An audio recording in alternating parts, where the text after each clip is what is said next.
नमस्कार। आज की इस विशेष चर्चा में आपका स्वागत है। ये पितृपक्ष के दिन चल रहे हैं और ऐसे में हम पितृपक्ष के विषय में चर्चा ना करें ये संभव नहीं, क्योंकि ये अत्यंत ही महत्वपूर्ण समय है। वो परंपरा, वो पूर्वजों की लीनिएज जिसके अंदर हमारा जन्म हुआ है, उसके प्रति कृतज्ञ होना एक स्वाभाविक सी प्रक्रिया है। और ऐसे में ये अत्यंत आवश्यक है कि हम अगर उसे वैज्ञानिक रूप से समझ सकें तो हम उसका अत्यधिक लाभ भी ले सकेंगे, क्योंकि हमें सब समझ में आएगा कि हम क्यों कर रहे हैं, कैसे कर रहे हैं, उसका लाभ क्या है और क्या हो सकता है। आप देखिए, एक वृक्ष होता है, वो वृक्ष तब तक जीवित रहता है जब तक उसकी रूट्स धरती से उसे पोषण प्राप्त करके देती रहती हैं। जब वो पोषण मिलना बंद हो जाता है या वो अपनी रूट से कट जाए तो वो वृक्ष सूखना प्रारंभ हो जाता है। ऐसा ही हम सभी के जीवन में भी है और इसीलिए हमारे उन पूर्वजों का, उन पितरों का इतना महत्व है। ऐसे में दूसरा जो प्रश्न है, एस्पेक्ट है, जिसके कारण से आप कह सकते हैं, समझ सकते हैं कि क्यों ये पितृपक्ष या पितरों का इतना महत्व क्यों है। तो उसका कारण ये है कि आपने देखा होगा, जब भी अपना मकान बनवाया हो या किसी का मकान बनते हुए देखा हो, तो सबसे पहले एक मैप अप्रूव होता है, नक्शा अप्रूव होता है कि कहाँ कमरा बनेगा, कहाँ बाथरूम बनेगा, कहाँ किचन बनेगा। ये सब एक नक्शा बनता है और उस नक्शे के आधार पर फिर वो पूरा पूरा भवन का निर्माण होता है। तो हमारे जीवन में भी तो ऐसे ही कुछ होता होगा। हमारे जीवन में भी कोई ब्लूप्रिंट हमारा तैयार होगा और उस ब्लूप्रिंट को यूज कर फिर हमारे शरीर का निर्माण होगा। तो ऐसा तो नहीं है कि किसी के हाथ की जगह पैर लग गए और पैर की जगह हाथ लग गए। अपवाद हो सकते हैं, लेकिन ऐसा होता नहीं।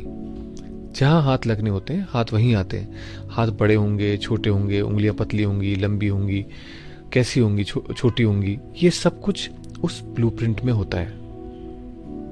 और इसी कारण से अगर आप देखें तो जब जन्म होता है किसी भी बालक का, तो पहचान पाते हैं उसके संबंधी कि आंखें माँ पे गई हैं, नाक बाप पे गई है, पिता पे गई है, और हाथ उसके चाचा जैसे हैं, छाती और पूरा शरीर उसकी दादी जैसा दिख रहा है। कुछ ना कुछ सिमिलरिटीज निकाल लेते हैं लोग। और वो सिमिलरिटीज इसलिए है क्योंकि उन सब का उस ब्लूप्रिंट पे असर है।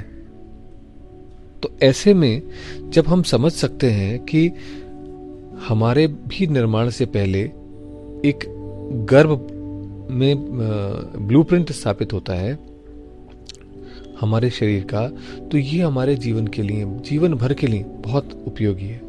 क्यों?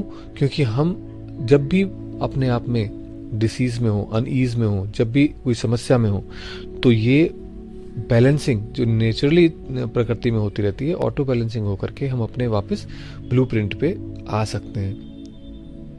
और ये ब्लूप्रिंट ही उसे बार बार वापस लेके आता है। आपको घाव होता है, घाव भर जाता है, ऊर्जा का क्षेत्र उसे अपने आप ही ठीक करने में लग जाता है। अवश्य रूप से फाइब्रिनोजन का, ब्लड का, इनका रोल है अपना। ये उसके बिल्डिंग ब्लॉक्स हैं, मिस्त्री हैं और मटेरियल है, लेकिन जो उसका नक्शा है वो तो वो ब्लूप्रिंट ही रहता है। तो ऐसे में ये स्पष्ट रूप से समझ में आ जाता है कि पितरों की कृपा, अनुकंपा इसलिए बहुत अधिक आवश्यक है कि वो हमारी जड़ें हैं, जहां से हम पैदा हुए हैं, जहां से हम आए हैं। दूसरी चीज वो इसलिए भी आवश्यक है क्योंकि हमारे जीवन भर जो हम सस्टेन हो रहे हैं और उस ब्लूप्रिंट से बार बार बैलेंसिंग हो रही है, वो ब्लूप्रिंट उन्हीं से संबंधित है, उसी परंपरा से, उसी जीवन से संबंधित है जिसमें हमारा जन्म हुआ है। अब ऐसे में दो चीजें समझना और अधिक आवश्यक है। पहला, इस ब्लूप्रिंट को आप जीनोटाइप, फिनोटाइप भी कह सकते हैं, क्योंकि बहुत कुछ ऐसा है जो जीन्स में स्टोर्ड है। क्रोमोसोम होते हैं सेल के अंदर। हमारा शरीर जो बना है वो बहुत छोटी छोटी कोशिकाओं से बना हुआ है। उन कोशिकाओं में का एक केंद्र होता है जिसे न्यूक्लियस कहते हैं। उस केंद्र के अंदर क्रोमोसोम्स होते हैं। ये धागे धागे से होते हैं और कई सारे धागे ऐसे पड़े होते हैं। उनका नंबर ऑफ सेट और सब कुछ डिफाइन किया है बायोलॉजी ने, पता किया है बायोलॉजी में। साइंटिस्टों ने। तो वो जो क्रोमोसोम्स हैं, वो जो धागे से पड़े हुए हैं, उनके जो कॉन्स्टिट्यूएंट्स हैं, यानी उनको बनाने वाले जो हिस्से हैं, उन्हें डीएनए कहा जाता है। जीन्स कहते हैं इनको हम। ये जो जीन्स हैं, ये स्टोर करते हैं इंफॉर्मेशन को, हमारी हेरिडिटरी इंफॉर्मेशन को, जो हमारी वंशों से आ रही चीजें हैं, उनको ये स्टोर किए हुए होते हैं। जीन्स और जीनोटाइप और फिनोटाइप बोलते हैं इसलिए इसको। ऐसे में आप समझें कि ब्लूप्रिंट का एक भाग तो ये है जो अपने आप ही इसमें स्टोर्ड होकर के आ रहा है, और जो दूसरा भाग है वो है उस संभावना का। जब शरीर का निर्माण होता है तो उसमें वो जो संभावना बनी है उसका, और वो जो संभावना है, जो पोटेंशियल है, वो है उस स्पिरिचुअल एनर्जी का जो इस शरीर के ग्रह स्वामिनी बनेगी, यानी उस आत्मा का जो इस शरीर में प्रवेश करके उस जीनोटाइप फिनोटाइप को एक्टिवेट करेगा, यानी उसमें जीवन आएगा। तो ये दो ऊर्जाएं हैं जो इस पूरे ब्लूप्रिंट को एक्टिवेटेड रखती हैं या एक्टिवेट करती हैं, और हमारा जीवन संपन्न हो पाता है। अब जब हम इतना समझ पाए कि पितृपक्ष इतना अधिक महत्वपूर्ण है कि इन दिनों हमें अपने इस करेक्शन को, अपने इस जोड़ने को कर लेना चाहिए, और उनके प्रति अपने अनुग्रह को कृतज्ञता को व्यक्त कर देना चाहिए, ताकि एक वन साइडेड ना रह करके दोनों तरफ से एक कम्युनिकेशन चलता रहे। अब अगला सवाल हमारा ये बनता है कि ये हमारे जीवन में जब हमने जन्म ले लिया तो ये कहाँ पर मिलेगा हमें? ये ब्लूप्रिंट हमारा कहाँ स्थित होता है, कहाँ रखा रहता है? तो ये ब्लूप्रिंट कहाँ होगा? हम माता के गर्भ में, यानी उस जमीन से जहाँ से बीज बोया गया और हमारा जन्म हुआ, वृक्ष बना, हमारा पूरा शरीर बना, वो नाभि का पार्ट था जहां पर मां से प्लेसेंटा नामक एक नाल जुड़ी हुई थी, और ये नाभि से कुछ अंगुल नीचे एक स्थान है जिसे बोलते हैं कंद, जहां पर 72,684 नाड़ियों का एक गुच्छा सा है, पतली पतली, और बेसिकली ये सारी नाड़ियां ऊर्जा रूप भी हैं इनमें से। तो यानी कि अगर आप कहें कि ये सारी नाड़ियां एक जगह कैसे आ गई, कैसे हो गया, तो आपको समझ में आएगा कि इसमें बहुत कुछ ऊर्जा है और बहुत कुछ दूसरी तरह की नाड़ियां भी हैं, गतियां भी हैं। तो इस स्थान पर वो ब्लूप्रिंट बना हुआ है जिसके माध्यम से पूरा शरीर अपने आप में बैलेंस्ड बना रहता है, उस आकृति में बना रहता है, उस प्रकार के कर्म क्रियाकलाप में लिप्त हो पाता है जो उसे बैलेंसिंग करते रहे, और वो नित्य निरंतर स्वस्थ बना रहे, स्वयं में स्थित बना रहे। और वो स्वयं में स्थित कैसे हो सकता है? जब वो ब्लूप्रिंट में स्थित है। तो हमारा ये ब्लूप्रिंट है हुआ कहाँ? ये ब्लूप्रिंट है हमारे कंध पे, और इसी कारण से यहाँ पर एक विशेष ऊर्जा होती है जो हमारे शरीर को पूर्ण स्वस्थ रखती है, हमारे मन को स्वस्थ रखती है, हमारी आत्मा तक हमें जोड़ पाती है। और इसी कारण से हमने पिछली प्रीवियस वीडियोस में इस विषय पे चर्चा की कि किस प्रकार से नाभि ध्यान से प्रारंभ करके हम अपने चक्रों की यात्रा को और अपने जीवन की यात्रा को, आत्मा तक की यात्रा को पूर्ण कर सकते हैं। अब अगला विषय यह बनता है कि किस प्रकार से हम इस ऊर्जा को प्राप्त करते हैं, और क्यों हम कह रहे हैं कि ये पितृपक्ष से या पितरों से संबंधित है, उसको समझने का प्रयास करें। अब आपके पास में जब जन्म होता है तो उससे पहले एक, जैसे बैंक में अकाउंट खुलता है, एक अकाउंट खोल करके कुछ पैसे डाले हुए होते हैं, यानी कुछ ऊर्जा माँ के गर्भ से हमारे पास में आती है और पिता के उस बीज से आती है। ये ऊर्जा हमारे पास उपलब्ध रहती है, और ये ऊर्जा लिख करके लाती है कि कितना शरीर लास्ट हो पाएगा। अब यहां पर जो है बहुत गहरे तथ्य स्पष्ट होने शुरू होते हैं, और उसके लिए ये एक वीडियो से हम कंप्लीट नहीं कर पाएगी, तो फिर भी जितना संभव है उसे प्रयास करते हैं।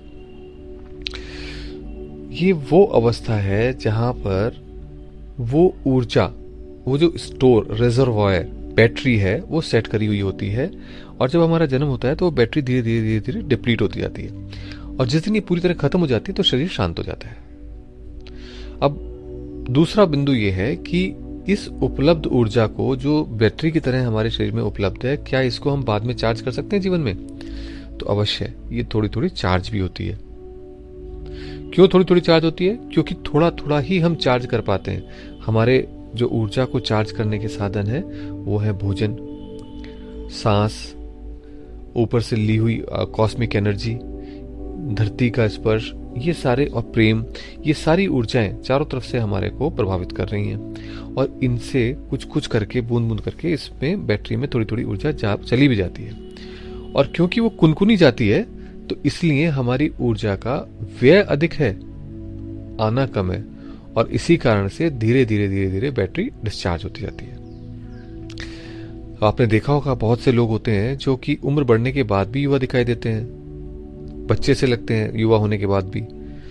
तो ऐसी अवस्थाएं इसलिए हैं क्योंकि उनकी ऊर्जा का लेवल बहुत अधिक उन्नत है, उनके पास रिजर्वॉयर में ऊर्जा बहुत ज्यादा है, और कंजम्पशन या तो कम है या फिर वो उसको और अधिक जनरेट करके अपने शरीर को दे पा रहे हैं।